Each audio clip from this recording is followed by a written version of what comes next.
E aí, moçada, sou o Heráclito e continuando aqui com a série de vídeos sobre a clínica junguiana, né? Eu vou falar com vocês hoje sobre a transferência. Na verdade, eu tinha prometido discutir aquilo que Jung trata no Aberração, Análise dos Sonhos e Transferência. Só que isso vai me dar muito trabalho. Então, para não ficar sem nenhum vídeo, né, eu vou fazer depois eu faço, mas eu faço mesmo. Vou reler esse livro todo, né? Peguei nariz, praticamente. Não, mas vou reler mesmo. E vou fazer um vídeo bem longo, tratando do material do Análise dos Sonhos, Aberração e Transferência. Então, hoje o que eu vou fazer? Eu vou dar uma geral, né, acerca da transferência, né, e das posições que o Jung tomou acerca da transferência, né? Pois bem, transferência é um dos termos da psicologia junguiana oriundos da psicanálise, né? O termo vai ter um parentesco com o rapport dos hipnólogos franceses, Charcot e Pierre Janet, né? Para eles, o rapport, né, é justamente essa confiança que é necessário que se deposite no hipnotizador para que ele consiga colocar a pessoa em transe, né? É uma relação de confiança, você achar que aquela pessoa tem algo de especial, ou que aquela pessoa tem alguma habilidade, ou sabe alguma coisa que você não sabe, né? Basicamente, é um pré-requisito indispensável à sugestão, né, na perspectiva dos hipnólogos franceses. Em alemão, a transferência é Übertragung, né? Essa palavra Übertragung, ela pode significar inclusive transmissão, como transmissão de rádio, por exemplo, né? O Freud vai entender a transferência como o motor da análise, como algo indispensável ao processo analítico. É uma conditio sine qua non, uma condição sem a qual não, né? E essa relação que se estabelece com a personalidade do médico, algo de fundamental importância para a cura. Inclusive o Freud vai cunhar um termo chamado neurose de transferência. O que é que isso significa? Que eu tenho uma série de sintomas, certo?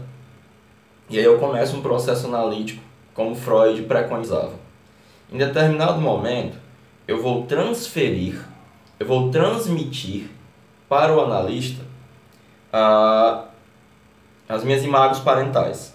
Seria mais ou menos a relação afetiva, sentimental, inconsciente que eu tenho com meus pais.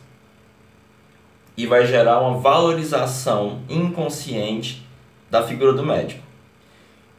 Essa relação que se estabelece, ela vai fazer com que meus sintomas fora da clínica sejam suspensos e eu desenvolva uma neurose de transferência. Agora, eu vou ter todos os problemas que eu tinha fora com o meu analista.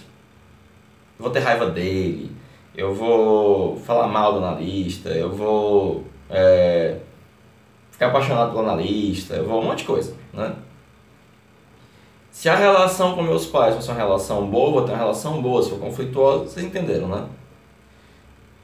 Essa é a perspectiva estritamente freudiana, de uma maneira muito geral, grosso modo, né? O Jung, ele no primeiro momento, ele vai tecer uma crítica a essa perspectiva. Qual a crítica que o Jung faz?